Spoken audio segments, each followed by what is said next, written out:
बजरंग बली की जय, बजरंग बली की जय।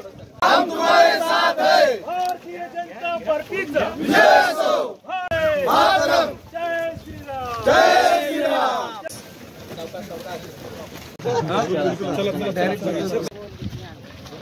जनसन्मान पदयात्रा म्हणजे ज्या जनतेने आपला एक महाराष्ट्राच्या व्यासपीठावर काम करण्याची संधी दिली आणि जी सेवा करण्याची संधी दिली, त्या सेवा करण्याच्या संधीच्या माध्यमातून जे विकासाचे कामं आम्ही गावांपर्यंत घेऊन आलो ह्याची माहिती देणं, म्हणजे विकासाची वारी आपल्या जनतेच्या दारी, म्हणजे जे विकास कामं आम्ही घेऊन आलो हे लेखाजोखा आम्ही जनतेच्या समोर त्या ठिकाणी देणार आहे। जवळपास 101 गावांनी 300 किलोमीटरचा प्रवास या वारीच्या माध्यमातून आपला त्या ठिकाणी होणार आहे।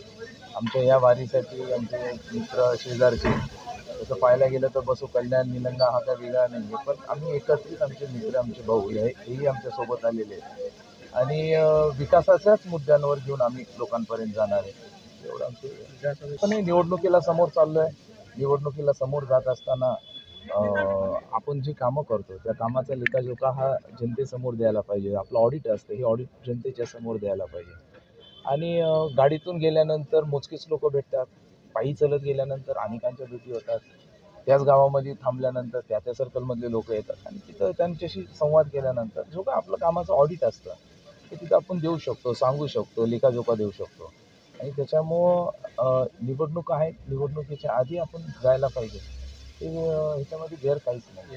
ही आता जवळपास 4 तारखेला या वारीचा समारोप असेल आणि आमच्या या वारीमध्ये अनेक मंडळींना आम्ही त्या त्या दिवशी आमच्या भाजपमधले जे हे असतील नेते असतील, बावनकुळे साहेब आहेत, माननीय दानवे साहेब आहेत, माननीय पंकजाताई आहेत, या सर्व नेत्यांना आम्ही बोलवलेत आणि ज्या त्या वेळेस जिथं जिथं वेळ मिळेल तिथं आमचे साहेब पण आमच्यासोबत त्या त्या ठिकाणी राहणार आहेत।